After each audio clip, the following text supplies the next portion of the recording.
All right, let's get right into it. We're all used to hearing scary things about the economy, usually from the media or some market analyst, right? But what happens when that fear is coming from the very people whose job it is to keep things stable? Today, we're going to break down an expert's pretty explosive argument that the world's most powerful central banks are getting it all wrong, and maybe, just maybe, making a bad situation a whole lot worse. And this quote right here, it just hits the nail on the head. We've all gotten kind of numb to the doom and gloom headlines, because let's be honest, fear gets clicks. But our source is basically saying a huge line has been crossed. The central bankers, the ones who are supposed to be the calm, steady hands on the wheel, have started sounding the alarm bells themselves. And that, my friends, changes the entire game. So this leads to a pretty wild idea that a new group of fearmongers has popped up in the last place you'd ever expect. In this first part, let's take a look at who they are and what on earth they're saying that's got everyone so spooked. Okay, check this out. It's not just what they're saying, it's how they're saying it. You've got the US Federal Reserve, the Fed, with all their brain power pretty much coming out and saying, yeah, we don't know what's going on. Then the European Central Bank, the ECB, uses the word concern when talking about inflation. Now, that might sound mild to you, but to the market, that was a five-alarm fire. Investors heard that and immediately started betting on not one, not two, but three interest rate hikes. That's not guidance. That's shouting panic in a crowded theater. Now, to be fair, these banks aren't just making things up. There is an official reason for all this, a kind of standard playbook that, on the surface, seems to make a whole lot of sense. Right. This is the story we all know. Prices are going up, so the central bank steps in, they raise interest rates, which makes borrowing money more expensive. The idea is that people and companies will spend less, demand will drop, and poof, inflation cools off. It's basically economics 101, and that's their justification for all the tough talk. But, and this is the whole point of our explainer today, what if that logic is totally wrong for the problem we have right now? And that brings us to the absolute core of the argument. According to our source, the central banks haven't just picked the wrong tool for the job, they've completely misdiagnosed the illness to begin with. So let's really think about that question. The entire strategy of jacking up interest rates assumes that inflation is happening because there's too much demand, too much money chasing too few goods. But what if that's not what's really going on this time?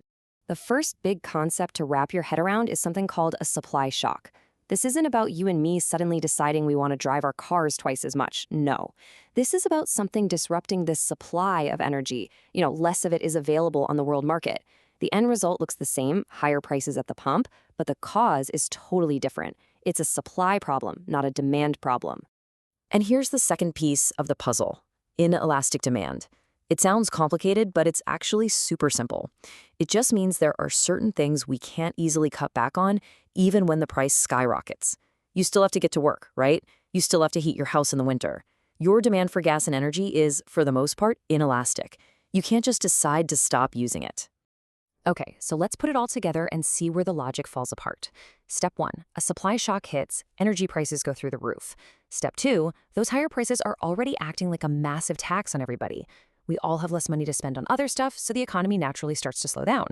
Now here's the kicker. Step 3, the central banks see those high prices and, following their old playbook, they step in and raise interest rates. But all that does is slam the brakes on an economy that's already slowing down. And it does absolutely nothing to fix the original oil shortage or change the fact that we all still need to buy gas. And you can just feel the expert's frustration in that quote. From this point of view, the policy isn't just a little off. It's completely backward. It's like treating a broken arm with cough syrup.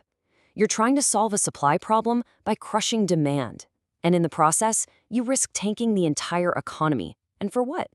For the average person, that means real risks, like jobs being lost and retirement savings taking a hit. So, if slamming on the brakes with rate hikes is the wrong move, what's the right one? Well, according to the source, the answer isn't some radical new age idea. It's, wait for it, the solution that's literally in the textbook they're supposed to be following. And as an example, our source points to the Bank of England as the ones who at the time actually got it right.